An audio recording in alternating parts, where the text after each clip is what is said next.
حج بیت اللہ قرب الہی کا عظیم سفر۔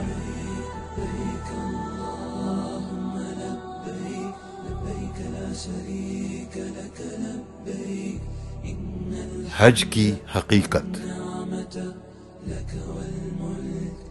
حج مخصوص دنوں میں مکۃ المکرمہ پہنچ کر حضرت ابراہیم علیہ السلام کی بنائی ہوئی مسجد خانہ کعبہ کے گرد چکر لگانے اور مکہ کے مختلف مقدس مقامات میں حاضر ہو کر کچھ آداب اور اعمال بجا لانے کا نام ہے۔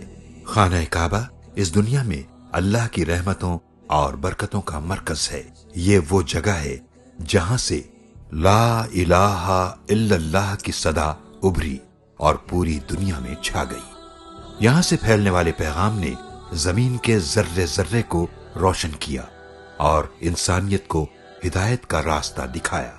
یہ وہ مرکز ہے جس میں ملت کے وہ تمام افراد جڑے ہوئے ہیں جو مختلف ملکوں میں بستے ہیں، مختلف زبانیں بولتے ہیں، مختلف لباس پہنتے ہیں، مختلف رنگ اور نسل سے تعلق رکھتے ہیں اور مختلف طریقوں سے زندگی بسر کرتے ہیں، مگر وہ سب کے سب ان تمام اختلافات کے باوجود ایک ہی خانہ کعبہ کے گرد چکر لگاتے ہیں اور ایک ہی قبلے کی طرف منہ کر کے نماز پڑھتے ہیں۔ اور ہر سال ذی الحجہ کے مہینے میں حج بیت اللہ کے لیے دنیا کے کونے کونے سے اللہ کی پکار پر لبیک کہتے ہوئے جمع ہو جاتے ہیں۔ لبیک اللہم لبیک لبیک لا شریک لک لبیک ان الحمد والنعمت لک والملک لا شریک لک۔ اے اللہ میں حاضر ہوں، میرے اللہ میں حاضر ہوں، تیرا کوئی شریک نہیں، میں حاضر ہوں، اس میں کوئی شک نہیں کہ تمام تعریفیں تیری ہی ہیں، نعمتیں تیری ہی دین ہیں اور بادشاہی اور اقتدار صرف تیرا ہی ہے اور ان سب میں تیرا کوئی شریک نہیں۔ یہ صرف حج کے دنوں کا نہیں بلکہ اللہ کے بندوں کے لیے پوری زندگی کا وظیفہ ہے۔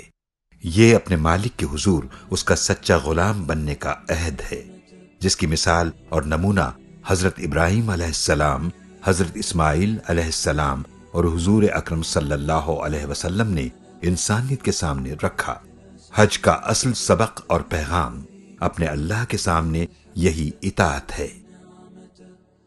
حج کے طریقے پر غور کرنے سے معلوم ہوتا ہے کہ گھر بار اور کاروبار کو چھوڑنے، سفر کی مشکلیں اٹھانے اور اپنے روزمرہ کا لباس اتار کر کے احرام کے فقیرانہ لباس پہننے سے لے کر طواف، سعی، وقوف عرفہ، مزدلفہ، منی کا قیام، قربانی، رمی جمرات اور سر کے بال اتارنے تک ہر چیز سے اللہ کی غلامی نظر آتی ہے۔ ان میں سے ہر عمل کی سنت ابراہیمی کے کسی نہ کسی پہلو سے نسبت ہے۔ ایمان، تقوی، اطاعت اور قربانی کے جذبے کا اظہار ہر عمل میں نظر آتا ہے۔ دراصل حج کی حقیقت اللہ کے گھر میں حاضری دینا ہے۔ حضرت ابراہیم علیہ السلام کی طرح اللہ کی دعوت پر لبیک کہنا اور ان کی بے مثال قربانی کی روح کو زندہ کرنا ہے، یعنی اللہ تعالیٰ کے حکم کے سامنے فرما برداری کے ساتھ اپنی گردن جھکا دینا اور اسی طرح سارے احکام کو بجا لانا ہے جس طرح وہ ہزاروں برس پہلے بجا لائے اور اللہ کی برکتوں اور نعمتوں سے مالا مال ہوئے۔ یہی حقیقی اسلام ہے اور یہی وہ روح ہے جس کو ہم ان بزرگوں کی سنت پر چل کر حج میں اپنے عمل اور کیفیت کے ذریعے محسوس کرتے ہیں اور اللہ کے سامنے عاجزی سے وہی دعا کرتے ہیں جو حضرت ابراہیم علیہ السلام اور حضرت اسماعیل علیہ السلام نے کعبۃ اللہ کی بنیاد رکھتے ہوئے کی تھی۔ وَأَرِنَا مَنَاسِكَنَا وَتُبْ عَلَيْنَا إِنَّكَ أَنْتَ التَّوَّابُ الرَّحِيمُ۔ اے ہمارے رب، ہمیں اپنی عبادت کے طریقے بتا اور ہماری کوتاہیوں سے درگزر فرما، اور تو بڑا معاف کرنے والا، رحم کرنے والا ہے۔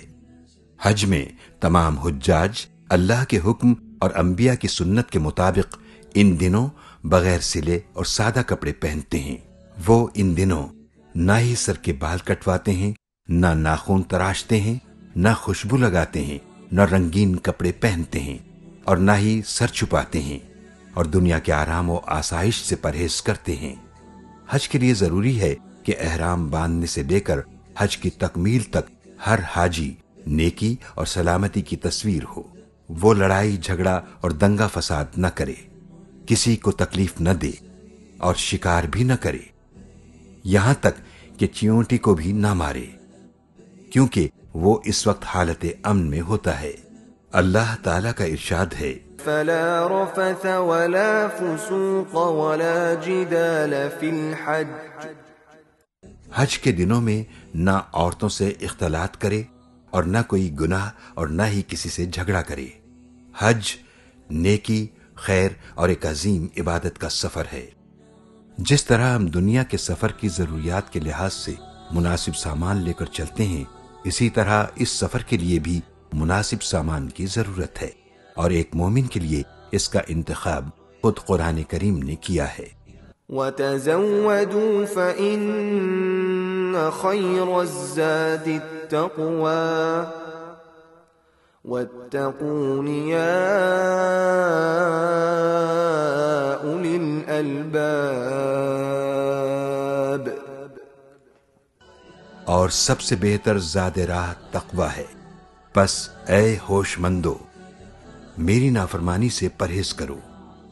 تقوی کے معنی یہ ہے کہ دل میں اللہ کی ناراضگی کا خوف ہو، اور جس کام کو اللہ نے کرنے کا حکم دیا ہے وہ کیا جائے، اور جس سے منع کیا ہو اس سے رک جایا جائے۔ یہ خوف ہی انسان کو کھلے اور چھپے گناہوں سے محفوظ رکھتا ہے، اور حج کے سفر میں اسی احساس کی ضرورت ہے۔ گھر سے باہر قدم رکھنے سے لے کر واپس آنے تک حاجی کے ہر عمل میں تقوی کی یہ کیفیت برقرار رہنی چاہیے۔ اس سفر میں حجاج کو جو تکلیفیں اٹھانی پڑتی ہیں، یعنی مکہ سے منا جانا، وہاں سے عرفات، منا واپسی پر مزدلفہ میں رات گزارنا، اور پھر منا پہنچ کر جمرات کے مقام پر کنکریاں مارنا، قربانی اور طواف زیارہ کرنا، ان سب میں جس مشقت اور بے آرامی سے ان کا واسطہ پڑتا ہے، اللہ کی راہ میں یہی سب کچھ برداشت کرنا ہی اصل عبادت ہے۔ اس کا مقصد ہر بندہ مومن میں یہ کیفیت پیدا کرنا ہے کہ وہ اللہ کی خوشی کے لیے ہر آرام کو چھوڑ کر اس کی راہ میں ہر مشکل برداشت کرنے کے لیے تیار ہو جائے۔ یہی اللہ پر ایمان لانے کا تقاضا ہے۔ اللہ تعالیٰ کا ارشاد ہے، ان اللہ مع الصابرین۔ بے شک اللہ صبر کرنے والوں کے ساتھ ہے۔ اس عبادت کے دوران جو شخص ان ساری تکلیفوں کو پورے اطمینان اور دل کی مکمل خوشی کے ساتھ قبول کر لیتا ہے، اور اپنے ساتھ کے حاجیوں کے ساتھ جھگڑا نہیں کرتا، بلکہ سخت مشکل میں بھی صبر سے کام لیتا ہے اور خود تکلیف اٹھا کر دوسروں کو آرام پہنچاتا ہے، وہ حج کا ثواب حاصل کر لیتا ہے۔ اور انہی لوگوں کے لیے حضور اکرم صلی اللہ علیہ وسلم نے خوشخبری سنائی ہے۔ جس نے اللہ کے لیے حج کیا اور اس نے نہ فحش بات کی اور نہ گناہ کا مرتکب ہوا، تو وہ اس دن کی طرح ہوگا، گناہوں سے پاک صاف، جس دن اس کی ماں نے اسے جنا تھا۔ ایک اور حدیث میں رسول اللہ صلی اللہ علیہ وآلہ وسلم نے فرمایا کہ حج مبرور کا بدلہ جنت کے سوا کچھ نہیں۔